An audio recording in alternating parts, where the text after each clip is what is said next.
ดูเพลงนะไม่มาเลยดูทุกเพลงครับ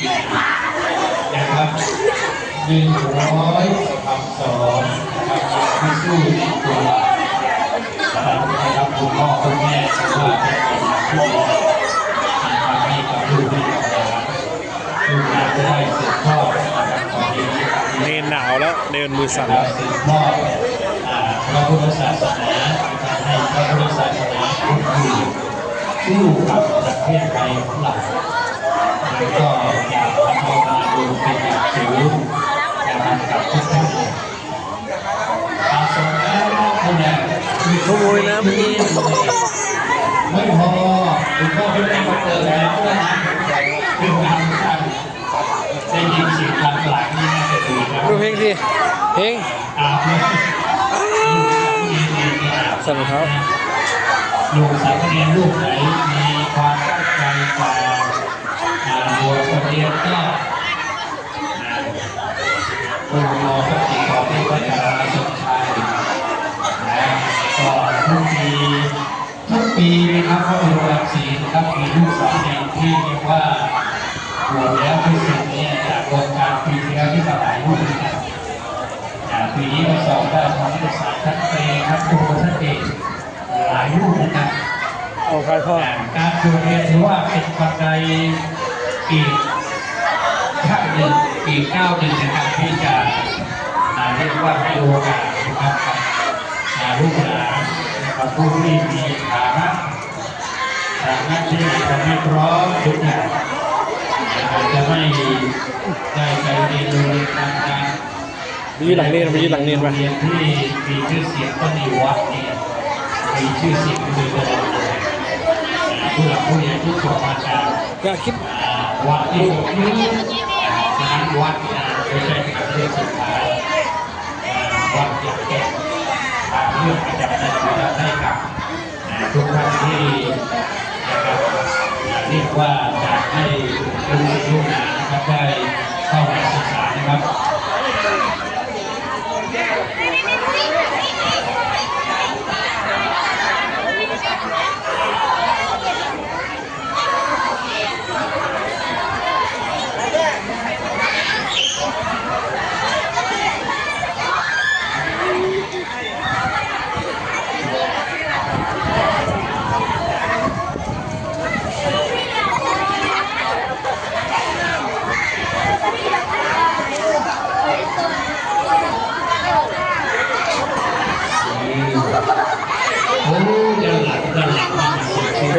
เพลงตกหัวเนนด้วยนะครับวันที่1 พฤษภาคมนะครับมีการฝากข้าวสารอาหารแห้งนะครับแต่ละปีก่อนเนี่ยปี80-90 ลูกนะก็มีแต่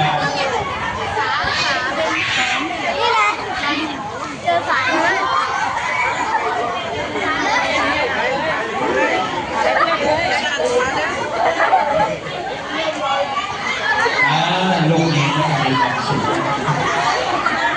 ลูกนี้ต้องมีความสุขนะครับการมหาสนชัยแล้วก็ชื่นใจท่านบอกว่าปีนี้ญาติโยมเยอะนะญาติโยมเยอะตัดเห็นแล้วก็ชื่นใจเดี๋ยวจะทำความกราบชื่นใจนี้ไปเล่าสู่หลวงพ่อครับ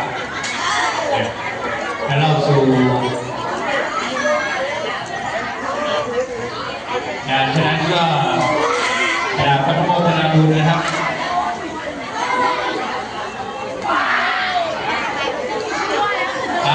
จิตอาสานะจิตอาสาทุกท่านที่จะเป็นจิตอาสา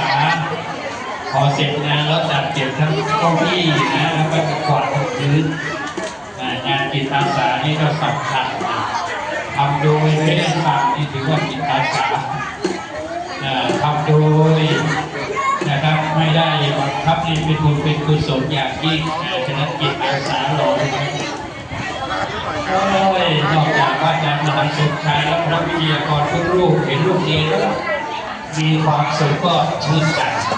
เน้นจะพูดไหมมาเยอะก็ชื่นใจจะพูดไหมก็จะนำความชื่นใจนี้นะครับไปนำเรียนเพื่อคุณหลวงพ่อพระบรมราชา5 วัน 4 วัน 5 วันในการศึกษา5 วันก็ อุณหภูมิเป็นอย่างสูงนะฮะอย่าลืมนะครับวันที่1นะฮะ7 นาฬิกาเป็นต้นไปข้าวสารอาหารแห้ง64 รูปนะคุณพ่อนำมา64 ชุดก็เป็นดีเป็นอย่างยิ่งนะครับหรือจะอีกชุดก็แล้วแต่สะดวกก็เป็นเชิญทุกท่านนะฮะเป็นเชิญทุกท่านได้มาร่วมกันทำบุญตักบาตรข้าวสารอาหารแห้งนะครับเพื่อร่วมน้อมถวายแด่พระราชกุศลคุณแม่ถวายสมเด็จแม่ของเราเนี่ยสมเด็จพระบาทในหลวงเนี่ยเป็นน้องเป็นการน้องแสดงถึงความกตัญญูกตเวทีด้วยนะครับเชิญลูกสามเณรลูกสามเณรเดี๋ยวจะคอยก็จะสมุนรักษาให้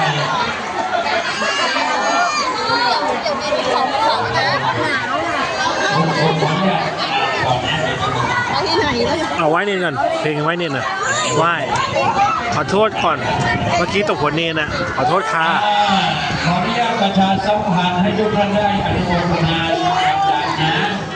มองหน้าสิเร็ว เมื่อกี้น้องเพลงตอนลดน้ำตกหัวเนนเฉยทุนการศึกษาสำหรับแม่500 บาทนะครับซึ่งประกอบด้วยนางวัฒนาเงินสมบัติ2นางพรพันกลิ่นทุกคนนะสาธุก่อนสมพรพลเจริญ